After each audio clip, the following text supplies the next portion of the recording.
Snow fell in slow, deliberate sheets over the industrial outskirts of Blackridge Harbor, muting sound and softening edges like the world itself was trying not to look too closely.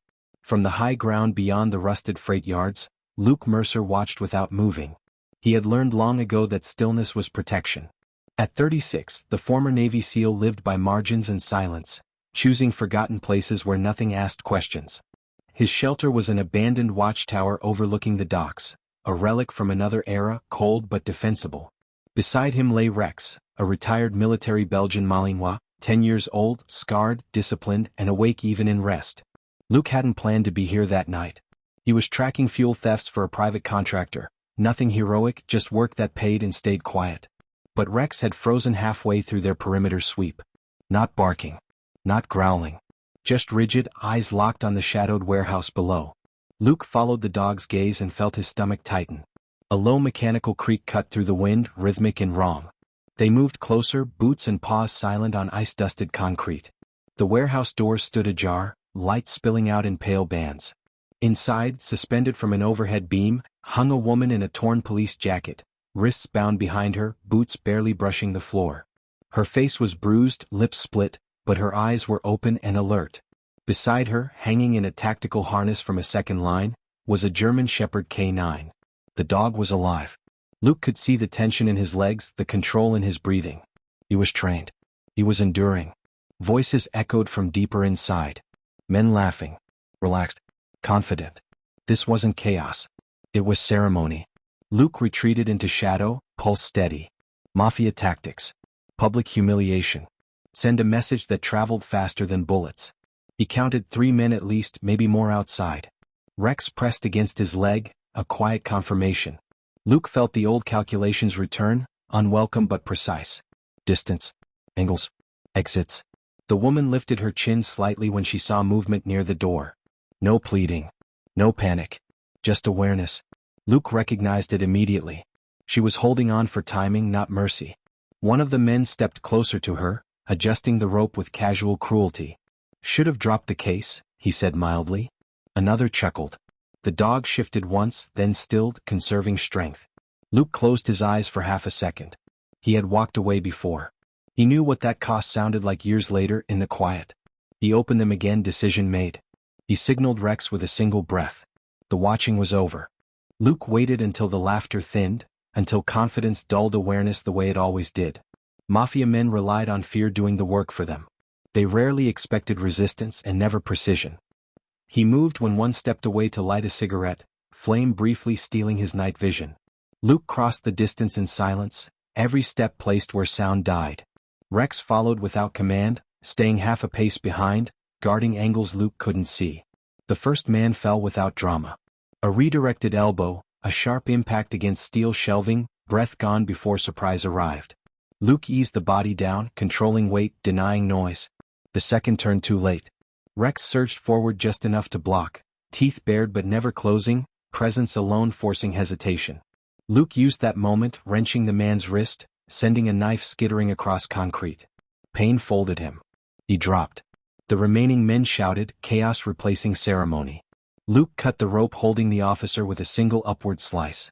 She dropped into his arms, lighter than expected, teeth clenched as pain flashed and vanished beneath discipline. Stay low, he whispered. She nodded once, already moving. Luke severed the second line. The German Shepherd landed cleanly, shook once, then pressed instantly against his handler's leg, grounding her. Officer Maya Torres, she said quickly, voice steady despite the tremor in her hands. K9's name is Valor. Luke didn't answer. He was already scanning, already listening. Engines roared outside. More than one. Doors slammed. This wasn't ending inside the warehouse. Corrupt, Maya said quietly, reading his face. They're all corrupt. I know, Luke replied. He led them through a side corridor choked with debris, out into the cold where darkness swallowed shapes and snow erased intent. Rex took point. Valor stayed glued to Maya's knee, correcting her pace when her shoulder faltered. Headlights swept the yard behind them, beams searching with purpose, not confusion.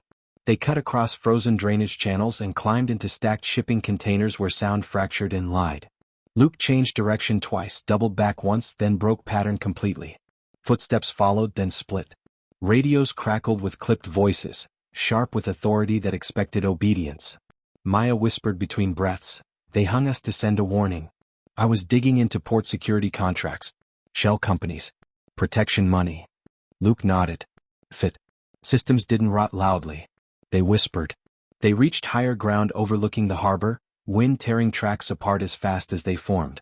Luke guided them into a maintenance tunnel hidden beneath collapsed fencing. Inside, the air went still. Breathing slowed. The dogs settled, ears working, bodies pressed close for warmth. Maya pulled out her phone, then stopped. "Every time I signal, they get closer," she said. "Someone's listening." Luke met her eyes. "Then we don't call yet." Outside, boots passed, close enough to hear fabric brush metal. Then they moved on, chasing certainty elsewhere.